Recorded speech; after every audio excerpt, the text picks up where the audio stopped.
Bueno, como parte de la clase de diseño y urbanismo, estamos con el arquitecto Viviano Villarreal.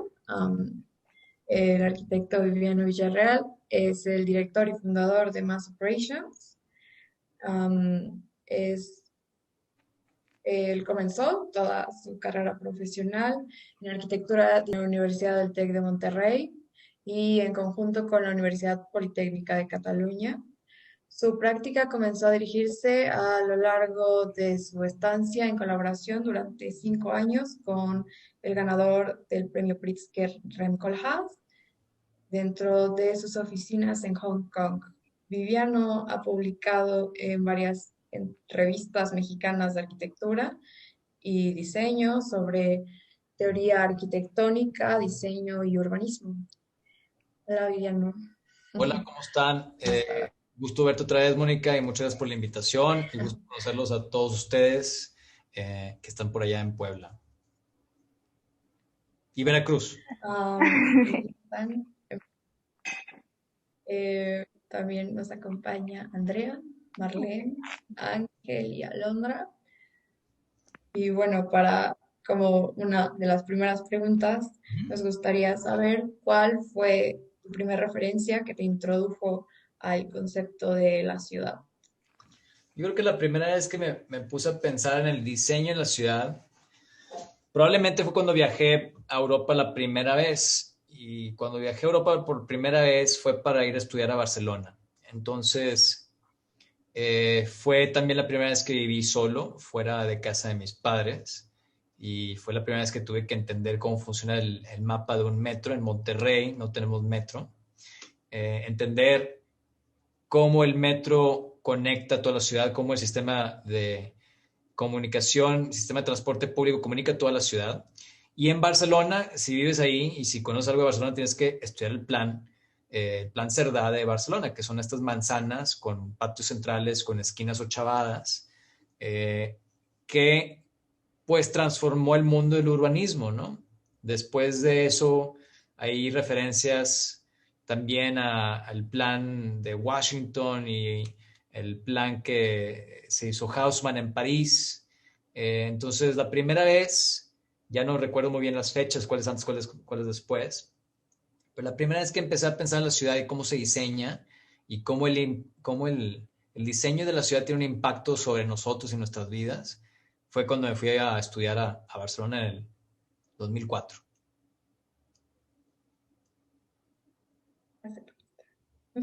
Y si mis respuestas son cortas y quieren que diga más, díganme, a ver, pero puedes decirnos más, por favor, sobre eso y encantado.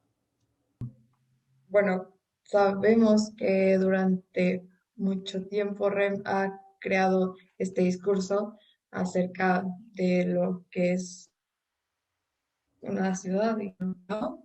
Ujú. ¿Qué piensas acerca de eso? Bueno, pues Rem yo creo que está muy interesado en la ciudad. Su oficina se llama Oficina Metropolitana de Arquitectura, lo cual quiere decir que es una oficina que está rodeada o alrededor de o involucrada con la metrópolis, ¿no? Entonces, claro que Rem, siendo Rem ahora, está más interesado, según él, en el campo, y por eso está la exhibición del Countryside, que fue en el Guggenheim de Nueva York justo antes de que empezara la pandemia. De hecho, creo que la pasaron toda en digital, por lo mismo que mucha gente no la pudo visitar. Yo no la he visto.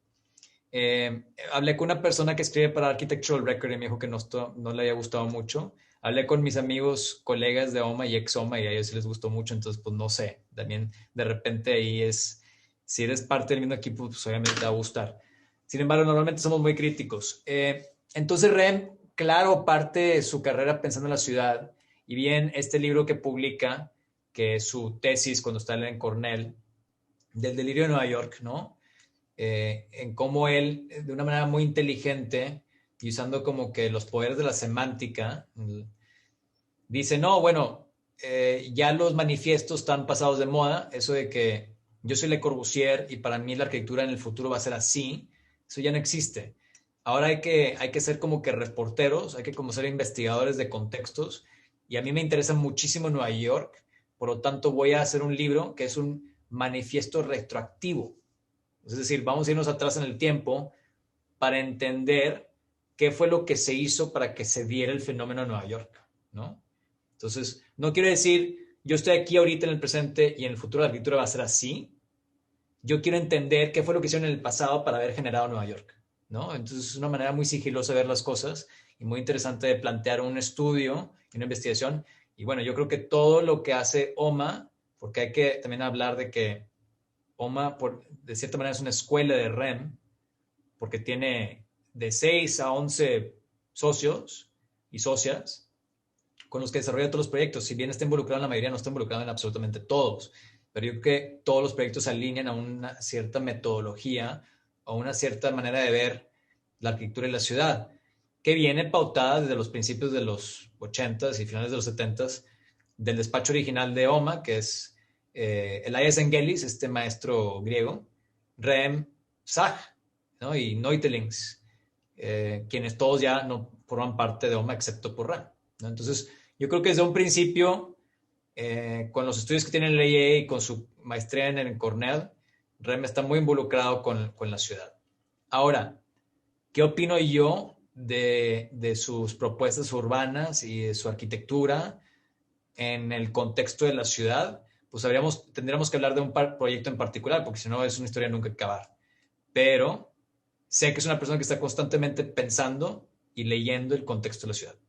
La discusión que hay de la crisis climática, ¿has intentado alguna vez optar por una de estas técnicas constructivas que se enfocan más en la sustentabilidad y lo amigable con el medio ambiente?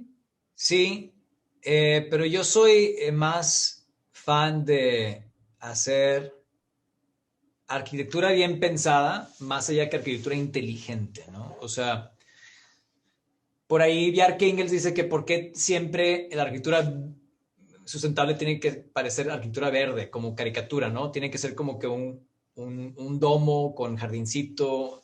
Y la verdad es que no, porque simplemente nada más sabiendo cómo emplazar un edificio ya lo haces mucho más sustentable a que emplazándolo mal. Y cuando estoy hablando de emplazando es cómo posicionas el edificio, viéndose qué fachada y de qué altura y de qué tamaños, ya es un gran gane. Inclusive de repente hay terrenos que por más que el cliente quiera ir un proyecto de X o Y, un hotel o unas oficinas, lo que sea, ese terreno no es benéfico para ese proyecto porque está muy mal orientado o porque está inclinado o porque tapa flujos de vientos de la ciudad, etcétera.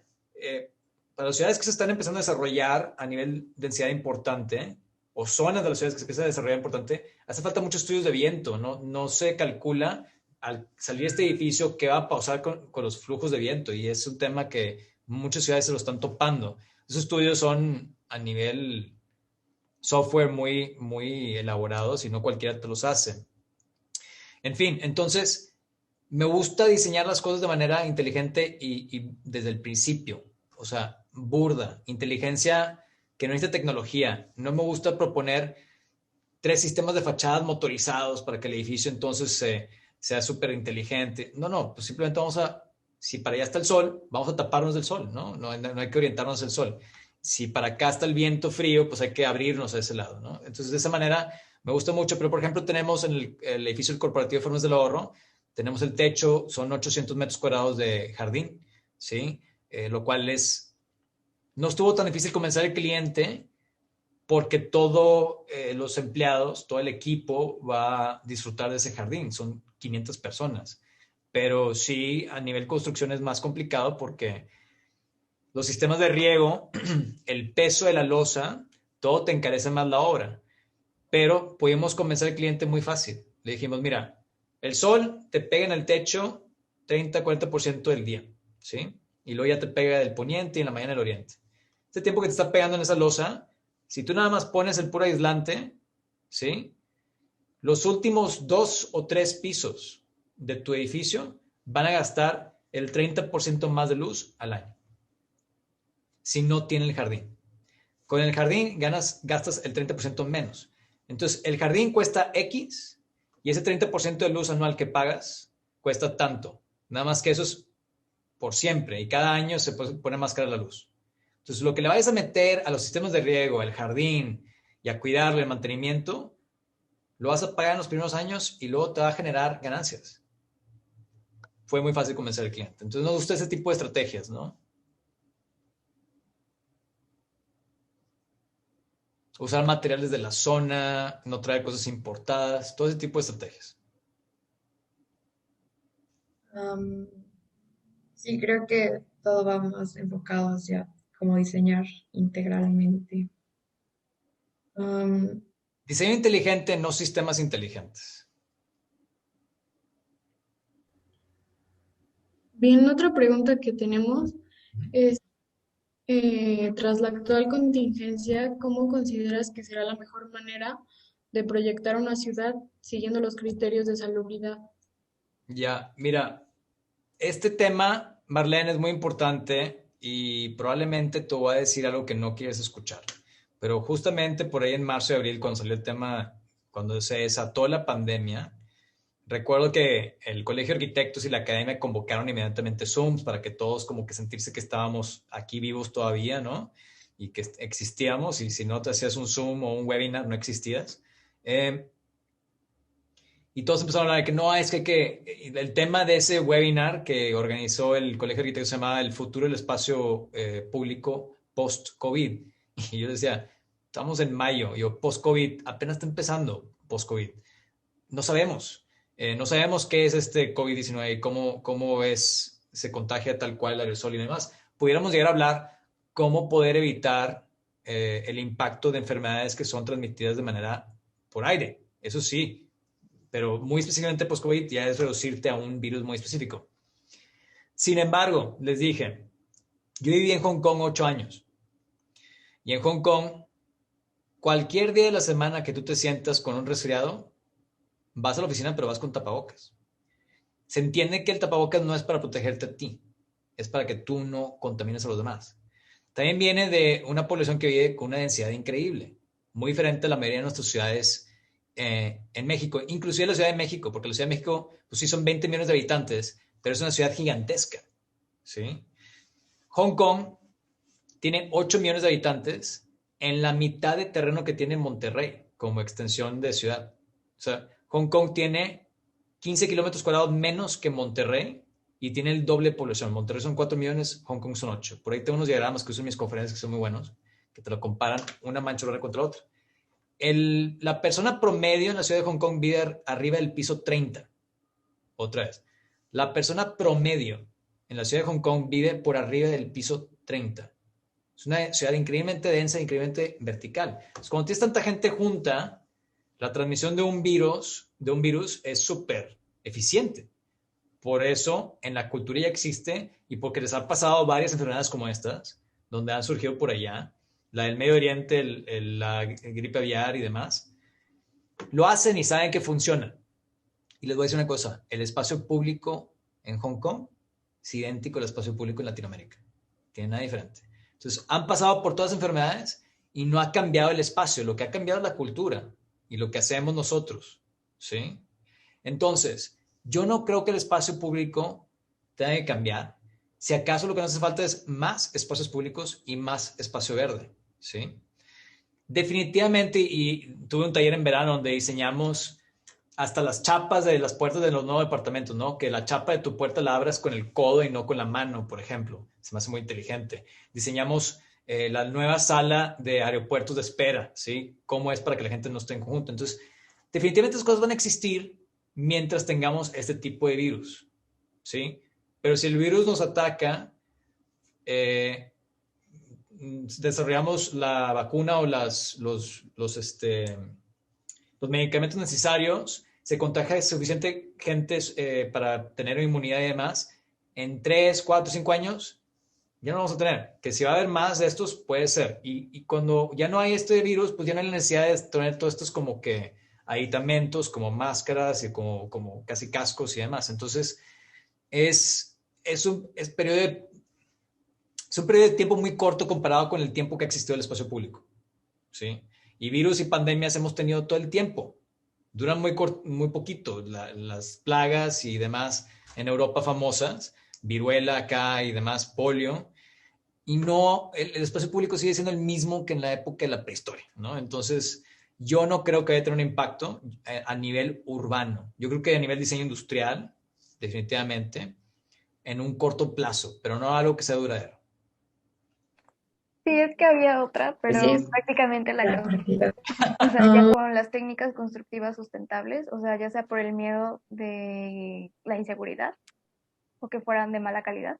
No, fíjate, no. Normalmente cuando metemos algo que es sustentable, el argumento no va por ser de mala calidad o por inseguridad. Porque normalmente ese tipo de discusiones, cuando hay algo que tenga, que no está comprobado, que es de menor calidad, normalmente no lo sacamos a discutir en la mesa, ¿no? Con el cliente. Lo que sí es que normalmente los sistemas que sí queremos utilizar, que sean sustentables, son más caros, es al revés, ¿sí? Por seguridad, de repente hay riesgos, como por ejemplo en esa losa jardín del techo de Farmacias del Ahorro, ahí el problema de seguridad es que se puede inundar, ¿no? Imagínate que a las 3 de la mañana, un día, hay una fuga de agua, se acumula un montón de agua ahí arriba y se moja todo el nivel de abajo o es tanto el peso con el agua ahí de la fuga que se hace un agujero en la losa y cae encima. O sea, son accidentes y pueden suceder. Entonces un cliente puede decir, oye, no, prefiero evitarme todo tipo de accidentes. Entonces yo también le diría a ese cliente, pues no salgas de tu casa, ¿verdad? Porque pues, puedes chocar. Entonces hay ciertos riesgos que puedes llegar a lograr tomar. Y hay sistemas para regular fugas. Si hay un montón de agua yendo a una parte del edificio cuando normalmente no lo hace, pues se corta y demás. Pero normalmente no va por temas de riesgos ni por falta de calidad del material, va por el costo. Y entonces ahí la solución es muy sencilla, Andrea. La solución es buscarle al cliente, decirle, esta solución que es sustentable te conviene financieramente porque vas a ganar dinero de ella de esta manera. Y hacer el diagramita y hacerle el cálculo para mostrárselo. Como por ejemplo poner paneles solares. O sea, el panel solar supuestamente es para que no tengas que pagar tanta electricidad. Entonces, compruébame, ¿cuánto me cuesta el panel? Y a los cuántos meses de haber implementado el panel, voy a estarle ganando ya a mi mensual de electricidad. ¿Y cuándo va a tener que reemplazar el panel? ¿Y cuánto me va a costar? Entonces, todo ese lado, ver el lado financiero de las propuestas es bien importante. Para comprarle al cliente que no nada más es sustentable porque está siendo bueno con la tierra, no, es negocio bueno para ti. ¿Sí? Y bueno, creo que eso ya sería todo. Ya está acabado. Muy bien, jóvenes. Bueno. Mónica, ¿alguna otra cosa que quieras para concluir? ¿Qué decías? sí, creo que entendemos esta parte en la que la ciudad podría considerarse como am, el origen de todo este impacto ambiental, pero que muchas personas llaman como esta paradoja en la que a partir de la ciudad es la única, bueno, se puede proyectar la única alternativa a solucionarlo. ¿Piensas sobre eso?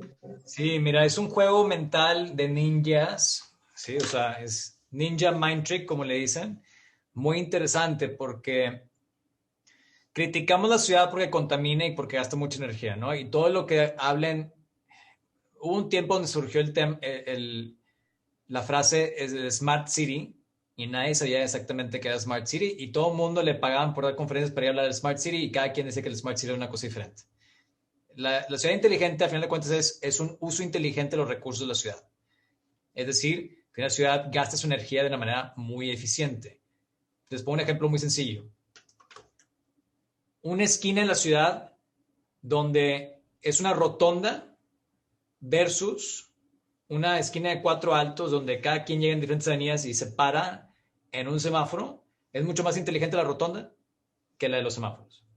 ¿Sí? Los semáforos, desde la energía que usas para los semáforos hasta la gente parada con el carro encendido, con el coche, acá en el norte es el carro, con el coche encendido, sacando partículas contaminantes y el tiempo perdido de esas gentes esperando que les toque a ellos, ¿sí?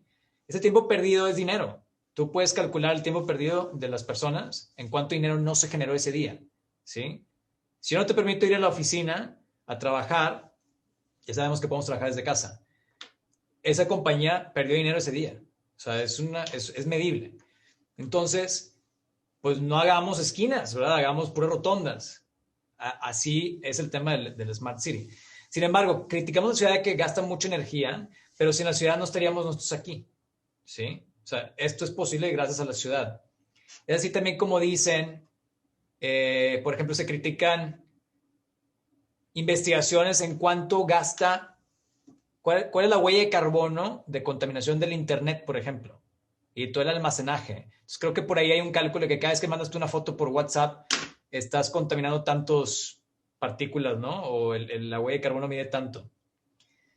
Y lo que no se dan cuenta las gentes, o sí se dan cuenta, pues son un poco cínicos, las gentes que dedican a eso, es que, claro, la máquina que te permitió calcular el modelo para que pudieras llegar a tener ese número de cuánto estás contaminando por cada mensaje que mandas de WhatsApp o por cada mail, cuánto estás contaminando por un email, ¿no? Y cuánto se mandan al día.